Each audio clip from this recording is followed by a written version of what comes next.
Assalamu alaikum, урматтуу көрөрмандар. Биздин каналда бүгүн жаңы көрсөтүүнүн аты пикир. Пикир деп бекеринен аталган жок. Биз өзүбүздүн студиябызга мамлекеттик, коомдук, ошондой эле элибизге, журтубузга таанымал болгон инсандарды чакырып, ал кишилердин менин суроолорума, менин ойлорума өздөрүнүн пикирин сураганы уюштурдук. Бүгүнкү ушундай көрсөтүүнүн биринчи алгачкы коногу мамлекеттик биздин сыйлаган инсандарыбыздын бири, ошондой эле бүтүн Кыргызстан партиясынын лидери Адахам Кимсанбаевич Мадумаров. Ассаламу алейкум. Алейкум ассалам. Адахам Кимсанбаевич, мен азыр өзүм айтып кеткендей, сиз аябагандай чечкиндүү өзүңүздүн жоопторуңузду күтөм. Ачык айкын сүйлөшсөк. Урматтуу телекөрүүчүлөр, сиздер өзүңүздөрдүн сурооңуздарды же болбосо пикириңиздерди биздин Facebook, ошондой эле YouTube'да да калтырсаңыздар болот. Адахам Кимсанбаевич, бүгүнкү күндө биздин Кыргызстанда аябагында эле саясат чыңалып калды десек болот да. Бир айлардан мурун сиз өзүңүздүн эки президент, экс менен бүгүнкү президенттин тиреши боюнча көз карашыңызды, пикириңизди айттыңыз. Ошондо сиз коомчулукка кайрылып кеттиңиз. Бирок ошо сиздин кайрылууңуз кандайдыр мындай калып кетти окшойт көз жаздымда. Муну сиздин пикириңизди, сиздин оюңузду Путин алып кетти окшойт. Кандай дейсиз? Бүгүнкү күндө ошо сиздин оюңуз ишке аштыбы? Кайсы бир деңгээлде ишке ашты, себеп мен эртеси күнү айтпадымбы, Заматта ошону окуп эле Кыргыз эл баатыры 92 жаштагы академик Мамбет Мамакеевич мага кат жазып, анан ошо бир кантип жолуксам болот деген, сиз аксакал кишисиз, мен барайын деп барып, а киши менен бир 3 сааттай сүйлөшүп отурдук. Сөзсүз ал өзүнүн кандайдыр бир таасирин тийгизди. Анан 2 күн өткөндөн кийин эле эски төрагалардын баары биригип туруп анан кайрылуу жасады. Сөзсүз аларга дагы мындай бир ачуу тийгендей болду дагы кайрылуусун. Андан кийин ар кандай кайрылуулар болуп кетти. Абактын ар жагынан кайрылуулар чыгып кетти. Кайсы бир деңгээлде коомду ойгото алды. Экинчи жагынан алганда абдан туура айттыңыз, Путин ошол кыргыз аксакалдарынын, кыргыз интеллигенттеринин жасай турган жумушуну Путин жасап койду да. Ага эки себеп бар. Биринчиден, ошо кишиге арызданып жетип барышы абдан жакшы эмес. Бул деген сөз биздин аксакалдар, биздин улуттун уюткулары, биздин элибиз өз алдынча маселе чече албай калды. Сиз бизге калыс болуп берсеңиз дегенде арыз арманы менен баруу менен бирге бүтүндөй улуттун, мамлекеттин беделине каттуу шек келтирип коюшту. Ушундай. А коомчулукка кандайдыр бир таасирин тийгизди ал кайрылуу. Ошол биздин кыргызстандык коомчулуктун таасири, ошолордун баягы өзүңүз айткандай кайрылуулары бир жагдай болгон жокпу? Булар бүгүнкү президентти эле колдогондой болуп, ал эми экс деп коебуз же мурунку президентти жөн отурбайбы дегендей ойдо айтылган жокпу? Ушундай бир каймана түрдө айтылды. Себеп биздин жетекчилерде көпчүлүк учурда баягы орусча комплекс неполноценности деп коет. Кыргызчасы ал өксүктүк деп коем мен. Өксүктүк оору менен ооруйт да, ким жетекчи болуп келген болсо эле желкесинен 2 жолу таптап койсо, менин досум болуп калды, мен мыкты мамиледе болуп калдым, менин гана иштейт деп. Ошол биринчи Акаевдин мезгилинен бери эле ушинтип ооруп келатышат да. Акаев турган үчүн демократия өсүп атат, Акаев турган үчүн кредит берип атат, Акаев турган үчүн банк иштеп атат, Акаев болгон үчүн күн чыгып атат, ай батып атат деген сыяктуу болуп калды да. Кечекисинде ачык көрсөтүп койду. Негизи бизден башка, биздин элибизден башка өлкөлөрдө алардын жетекчилери үчүн эшмат болобу, ташмат болобу баары бир. Кимди алып барып, жетелеп барып байлап койсоң, ошону менен иштеше берет. Муну Россиянын президенти ачык айтты. Биздин салтка айланган, биз күчтөгү турган бийлик менен иштешебиз деп айтты. Ошонун тегерегинде бириккиле деди. Ал туура жол менен алып баратабы, туура эмес жол менен алып баратабы, биздин кошуналарды ал кызыктырбайт. Бизде ушул киши менен иштешебиз. Эгерде эртең Жээнбековдун ордуна башка бир киши келип калган болсо, Жээнбеков ага ушундай болуп кандайдыр бир сунуш менен кайрылса айтат кечирип кой дейт. Биз ишмат менен иштешебиз. Ушуну биз так билип алышыбыз керек да. Бул сөздөн эмне деген жыйынтык чыгарышыбыз керек. Биз өз тагдырыбызды өзүбүз чечкенди үйрөнүшүбүз керек да. Бүгүн массалык маалымат каражаттарда таптак башкача ушуну жооруп атышпайбы? Ошол бүгүнкү президенттин тегерегинде бириккиле деп айтты. Мына көзүңөрдү ачкыла, бириккиле. Путин өзү айтты дегендей болуп атпайбы? Бул баягы экөөбүз айтып аткан өксүктүк оору. Демек, бул ондой пикирде эмес Путин. Биринчиден андай деп айта албайт. Ар кандай, мисалы Венесуэлада эмне болуп атат, Сирияда эмне болуп атат, Ливияда эмне болду кече, Алжирде эмне болуп атат.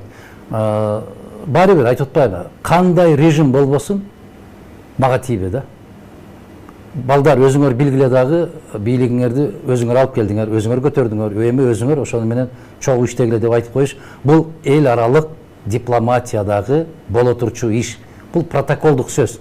Бул жүрөктөн чыкпайт, көкүрөктөн чыкпайт. Бул тек гана мен мындай бир жерге түшүп туруп түшүндүрөйүнчү. Мына азыр көчөдө экөөбүз бараткан болсок, бирөө салам алейкум дейт, алейкум ассалам деп өтүп кетесиң да. Анын саламына да көңүл бурбайсың, ал сенин саламыңды кабыл алган алигиңе да көңүл бурбайт да. Ушундай эле баягы жасалма көрүнүштөр. Анан жанагы учурашканда бири-бирин кучакташып коймой, желкесине таптап коймой, бул протоколдук гана сөздөр.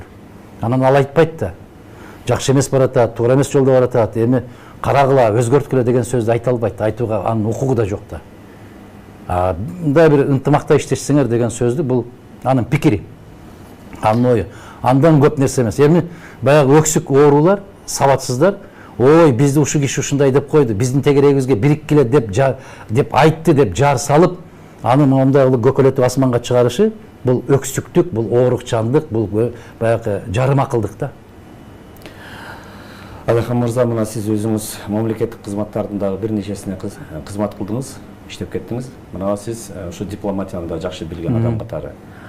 Бүгүнкү күндө өзүңүздүн пикириңизди эле айтпастан, сиз сөзсүз кандайдыр ушу жолун дагы айтып коесуз да. Азыр дагы мен бир суроо берем, ошону дагы ошо чечилиш, анан ушундай барар жолун дагы айтсаңыз. Биз ушул өксүктөн кантип айрылсак болот? Же айрыла албай калдык го деп азырынча көбүнчө биз ушундай болуп калдык го деп баягы мойнуна илип алышат да ушундай нерсени. Же ошентип отуруп калышыбыз керек, колубузду кушуртуп эле. Азыр көчөгө чыксак дагы интеллигенттер менен сүйлөшсөң, аксакал жаштар менен сүйлөшсөң дагы оңолбой калдык дейт да. Эмне үчүн оңолбой калдык? Биз үмүттү такыр үздүкпү, бүттүкпү, келер жерибизге келдикпи?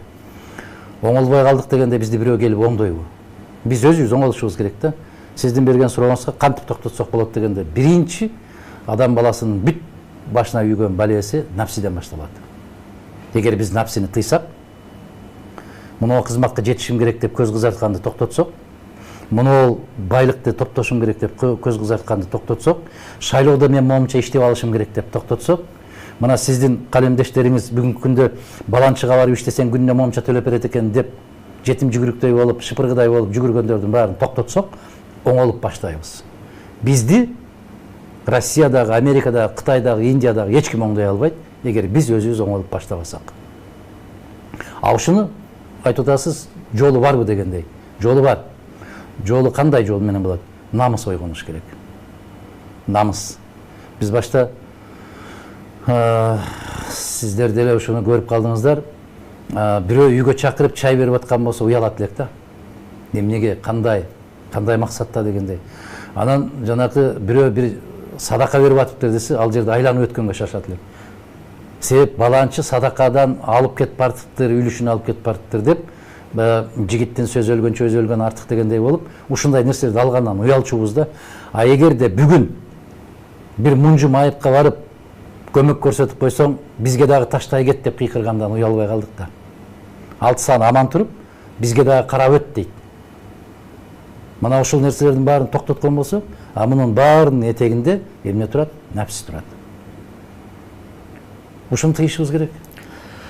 Мына бунун өзү карапайым мейли эмес да. Мен ойлойм, ушуну бүгүнкү күндө өзүбүздү элита дегендер, же болбосо биз баягы илгери элита деп ойлоп жүргөн адамдар, мына эгемендүүлүк алгандан бери биз өзүбүз дагы ошолордон мындай күмөн санай баштадык да. Ошол алар элде күнөө жок. мен кошулам, ошолорду элдин үмүтүн өчүрүп, элдин ишеничин кетирип, биз башта бала кезде профессор десе, академик десе, ушулар дагы тамак жейт болду бекен, ушулар дагы түндө уктайт бекен, бизге кандайдыр бир сыр болчу да. А кийинки кезде эгемендүүлүктү алгандан кийин ошол биз айтып жүргөн профессорлор, академиктер, улуу кишилердин өздөрү бир кишинин тегерегинде ал кишинин аялынын этегин көтөрүп алып жүгүрүп жүргөндөн кийин кокуй, булар деле өлчү эле кишилер экен го. Булар деле биз сыяктуу тамак жейт экен го. Булар деле ушундай кылып эптеп кара курсактын айынан жүргөн турбайбы деп баягы ыйыктык кете баштады да, сакральность. Сакральность кеткенден кийин адамда, маселен, ата менен эне бала үчүн кандайдыр бир деңгээлде ыйык сезимдери менен кармалып турбаса, алар тең туш болуп калат. Алардын айтканын эч ким укпай калат. Сүйлөгөн сөзүн кулакка илбей калат.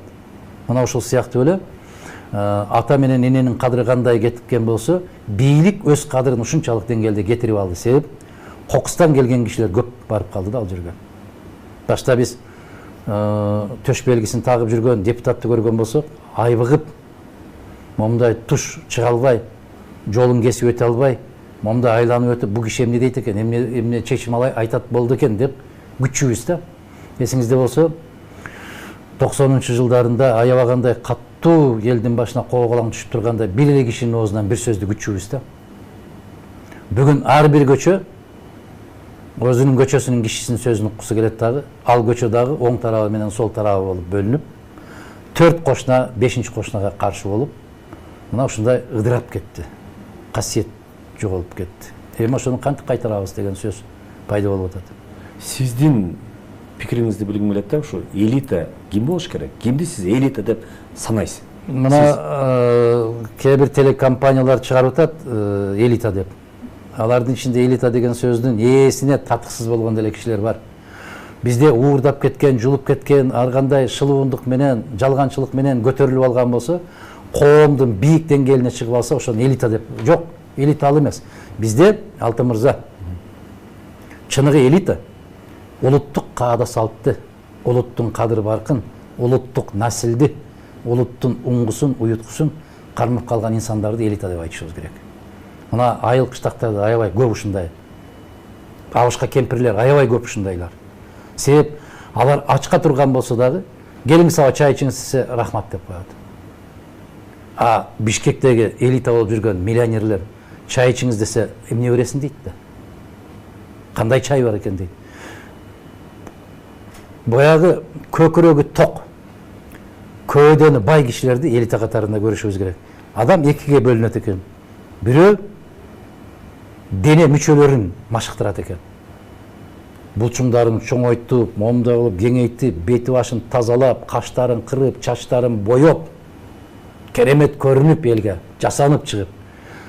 Экинчи бөлүгү бар экен, алар ички жан дүйнөсүн, руханий дүйнөсүн машыктырат экен. Мына ошол руханий жан дүйнөсүн, ички дүйнөсүн машыктыргандарды элита деп аташыбыз керек. Бизде эмне деген сөздөр бар эле? Кызга 40 үйдөн тыйбы деген сөз бар эле. Кара кылды как жарган аксакалдар деп айтат эле. Күмүш сакал аксакалдар деп айтат эле. Ак элечек апалар деп айтат эле да. Мына ошолорду элитага киргизсек болот. Себеп биздин улуттук өзгөчөлүгүбүздүн кайсы бир баалуу касиеттерин ошолор сактап келатат. Анан кызматтын даражасын бийиктетип койсо, кызматы көтөрүлгөн менен анын акылы кошо көтөрүлбөйт да. Орусча айтканда социальная зрелость деп коет. Анын кызматы менен кошо акылы көтөрүлүп кетсе, тажрыйбасы көтөрүлүп кетсе башка маселе. Бирок баягы эле деңгээлде калат да. Баягы эле Манас Бердибеков айткандай, үч эмчектен эле келген бала да. Туурабы? А элита дегенди мону элита деп эч ким айтпайт. Мана ушул кишиден барып пикирин угалы, ушул кишинин чечимин угалы, ушул кишиден барып кеңеш сурайлы деп жүргөн аксакалдар аябай көп. Мына бүгүн чыныгы элиталар деп жүргөн кишилердин арасында кыргыздын залкарлары жок да. Эмне үчүн Болошмада Аземов залкар элита боло албайт? Эмне үчүн Рыспай Абдыкадыров элита боло албайт? Мына чет мамлекеттерде жүргөндөгүлөр айтат, ушул киши дейт, Америкадан, Англиядан келген кишилер, симфония жаратсак, симфония ушул кишинин көйлөрүн аткара албай калды деп айткан эсиңиздерде барбы? Теледен чыгып айтты эле. Бахтыкын, Бетховендикин, Штраустукун, Вагнердикин баарын киргизет алат дагы, оркестрге сала алат. А мына ол күү оркестрге кирбей атат деп ошо Америкадан келген бир дирижер моюнун сунбады беле, айтпады беле. Ушундай кишилер болсо, залкарлар болсо, эмне үчүн алар элита болбойт? Бизде министр болсо, андан бийик даражага жетсе, анан эл акыны болсо, эл жазуучусу болсо, элита деп түшүнүп калдык. Андай эмес. Элита элдин арасынан эл өзү тандап алат. Ага антип баа бербейт, эл берет. Мына биз элита отурабыз деген ошо жогорку кеңеш жөнүндө сөз кылсак. Жок, алар элита десе дагы жакшы, элита дейт.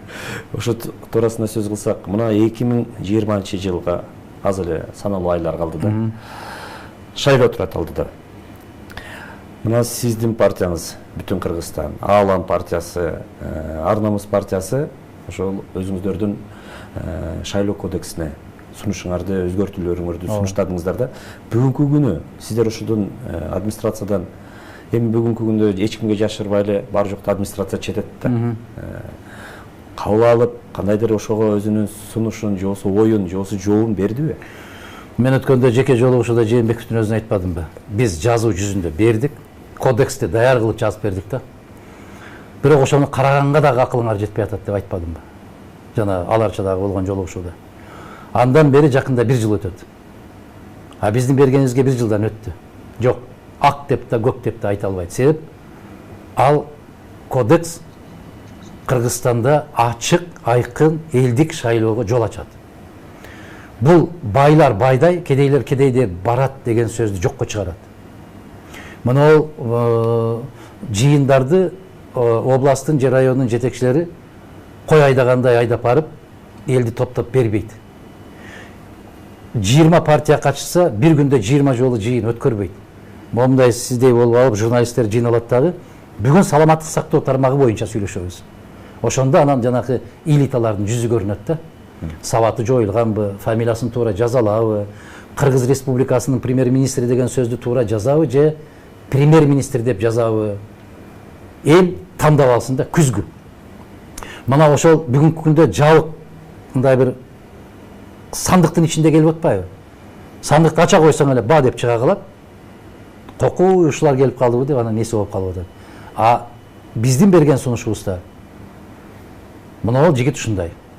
Мунун мындай адистиги бар. Мунун ушундай диплому бар. Көргүлө, суроону бергиле, жакса колдогула, жакпаса жок деген сөздө. Экинчиден, бийлик тараптагы айрыкча КТР менен ЛТР таң эртеңден кечке чейин бир партияны мактап, жактап жатып алып атпайбы? Андай нерсе болбойт. Жыйындар токтойт. Сөздү, суроону сиздин калемдештериңиз менен эл берет түз эфирде. Ага пикириңиз кандай, буга пикириңиз. Ошого жооп бере алгандарды карап танда. Эгер андан кийин да тандабай калган болсо, анда айтышыбыз керек да, өз сорубуз өзүбүздүн колубузда деп. Эми Адахам Кимсебаевич, пикирди сунушту берип койдук. Мына 1 жылдан бери жооп жок деп эле отура бериш керекпи? Же кандайдыр биз ошол сиздин азыр аябагандай туура сунуш пикириңизди угуп атабыз да. Биз талап кылышыбыз керекпи? Же сурашыбыз керекпи? Же болбосо биз 2020-жылы бүгүнкү ошо азыркы кодекс менен шайлоого бара беришибиз керекпи? Ошого барганга аракет